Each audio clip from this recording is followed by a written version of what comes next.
Bismillahirrahmanirrahim. Assalamualaikum warahmatullahi wabarakatuh. Selamat datang kembali di channel Masim Daily. Pada video kali ini saya akan menjelaskan pemikiran Syed Hussein Nasr terkait dengan tradisionalisme Islam. Oke, penjelasan pertama saya awali dulu dari biografi singkat dari seorang Syed Hussein Nasr. Jadi Syed Hussein Nasr ini adalah seorang tokoh pembaharu di dalam dunia Islam yang memang lahir dari Iran ya. Jadi tepatnya di daerah Iran, beliau ini lahir, kemudian mendapatkan pendidikannya, termasuk pendidikan agama, kemudian kehidupan sosial kemasyarakatan, itu semuanya terjadi di Iran. Dan berikutnya beliau melanjutkan studi, sempat ke Amerika, kemudian ke Perancis, dan juga berangkat ke Afrika untuk mendalami sufisme atau mistisisme juga. Awalnya beliau ini concern pada bidang fisika dan sains natural, tetapi kemudian setelah mendapatkan beberapa masukan dari para filsuf dan juga pemikir-pemikir di dalam bidang mistisisme dan juga kesejarahan ilmu pengetahuan, beliau mencoba untuk mengembangkan sayapnya di daerah aspek-aspek mistisisme dan juga sufisme. Itulah mengapa beliau ini sampai belajar ke Afrika untuk mengkaji lebih jauh bagaimana sejarah ilmu pengetahuan dan juga sufisme serta mistisisme di dalam kajian keislaman. Ya, jadi itu yang membuat salah satu perbedaan atau pola berpikir yang menukik tajam dari yang tadinya berawal dari natural sciences kemudian beralih kepada mistisisme itu. Nah, maka di sini Syed Hussein Nasr ini sangat dikenal dengan pemikirannya yang bertajuk tradisionalisme Islam. Banyak orang yang berpikir bahwa tradisionalisme itu adalah satu langkah kemunduran begitu. Tetapi bagi Syed Hussein Nasr tidak demikian. Maka yang dimaksud oleh Hussein Nasr di sini, tradisionalisme itu bukan kita kembali ke masa lalu semata-mata untuk mengambil apa yang telah dilaksanakan di masa lampau, tetapi kita juga selektif. Artinya apa? Di dalam perkembangan dunia barat ya, karena Syed Hussein Nasr ini sempat mengenyam pendidikan yang cukup lama di dunia barat, di Amerika dan di Eropa khususnya. Ini beliau melihat bahwa perkembangan ilmu pengetahuan dan teknologi ini selalu berkiblat pada paradigma pemikiran bangsa barat, di mana ini berangkat dari Renaissance yang kemudian menempatkan rasionalitas manusia di atas segala-galanya. Dan ini menunjukkan kecenderungan bahwa terjadi suatu paradigma yang cenderung fokus kepada antropomorfisme ya, dan memang ini bersifat antroposentris ya, bersifat mengkaji kemanusiaan semata-mata, sehingga terjadi tren-tren sekuler yang kemudian memisahkan ilmu pengetahuan dengan kajian keagamaan. Ini pun terjadi sejak zaman Renaissance itu ya. Kita tahu sendiri Renaissance itu bermula dari kejenuhan para filsuf dan para cendekiawan bangsa barat yang memang sudah sangat capek sekali ya dengan pembahasan mistisisme. Oleh karenanya keagamaan, kajian-kajian terkait dengan agama, spiritualitas itu mulai ditinggalkan sehingga kecenderungannya lebih mengarah kepada antroposentris ya, antroposentris dan ditambah lagi dengan sekuler. Ini karena mereka menganggap pembahasan yang terkait dengan kajian keagamaan ini hanya menghambat.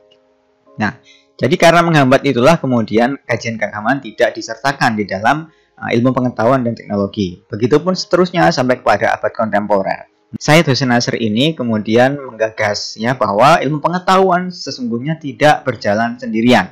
Ilmu pengetahuan itu berjalan berdampingan selalu dengan kajian keagamaan karena ilmu pengetahuan itu pada dasarnya satu ya, pada dasarnya satu sehingga tidak mungkin dipisahkan begitu saja. Perkembangan ilmu pengetahuan dan teknologi ini harus sinkron dengan ilmu atau kajian keagamaan.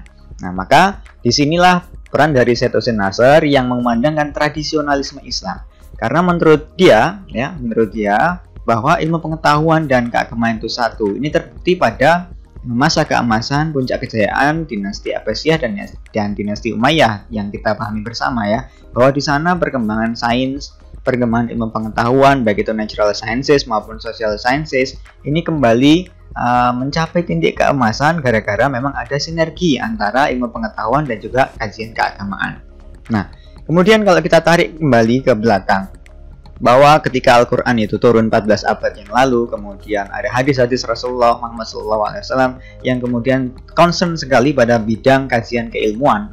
tidak hanya keilmuan keislaman tapi juga keilmuan natural sciences maupun social sciences. Ini membuktikan bahwa ilmu pengetahuan dan teknologi ini harus dikembangkan sinergis ya dengan kajian keagamaan. Maka di sini yang disebut tajdid itu pembaruan tidak hanya harus mengkiblat ke belakang, karena yang diambil di situ bukan budaya saja ya, bukan semata-mata budaya saja, tetapi di sana ada dialektika ya antara historitas dan juga normativitas dari keilmuan dan juga kajian keagamaan, khususnya di sini keagamaan Islam. Namun di sini yang menarik adalah Syed Hussein Nasr tidak semata-mata fokus kepada kajian keislaman ya, tetapi menurut Syed Hussein Nasr bahwa semua agama ini memiliki tradisionalisme masing-masing, sehingga ini bisa dipakai juga untuk pengembangan kajian ilmu pengetahuan. Nah, ini yang menarik. Jadi ada sedikit perbedaan antara islamisasi ilmu kemarin yang kita bahas di pemikiran Syed Naqib Al-Atas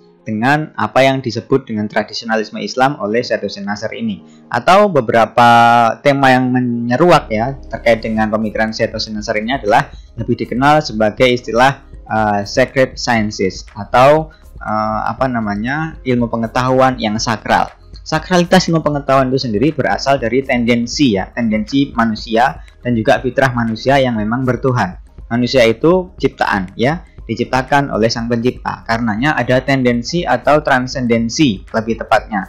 Jadi ada campur tangan Tuhan di sini di dalam perkembangan keilmuan, perkembangan pengetahuan, perkembangan peradaban manusia. Nah, maka menurut Syed Hussein Nasr ini yang disebut pengembangan pengetahuan, pengembangan peradaban itu memang harus menyatukan ya antara aspek ilahiyah, aspek ketuhanan ya, kemudian aspek insaniah, aspek kemanusiaan, dan yang ketiga adalah aspek ilmiah ya. Jadi ada aspek ilahiyah, aspek ketuhanan, kemudian ada aspek insaniah, aspek kemanusiaan, dan juga aspek ilmiah. Nah, ini ilmu pengetahuan yang memang harus dicari berdasarkan kajian-kajian ilmiah. Nah, itulah yang kemudian disebut dengan tradisionalisme Islam. Bukan kemudian kajian keagamaan dihilangkan begitu saja, tetapi justru diambil kembali untuk menyempurnakan bagaimana pengembangan keilmuan atau ilmu pengetahuan itu yang seharusnya. Pertanyaan kita hari ini adalah silakan berikan contoh pemikiran Syed Hussein Nasr yang berkaitan dengan tradisionalisme Islam ini dengan fenomena perkembangan ilmu pengetahuan yang terjadi saat ini.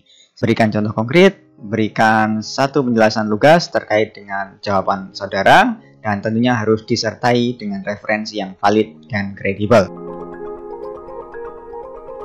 Oke, sementara begitu dulu. Terima kasih atas perhatiannya. Kita lanjut di diskusi kelas online kita. Tetap keren, tetap semangat, jaga selalu kesehatannya. Assalamualaikum warahmatullahi wabarakatuh.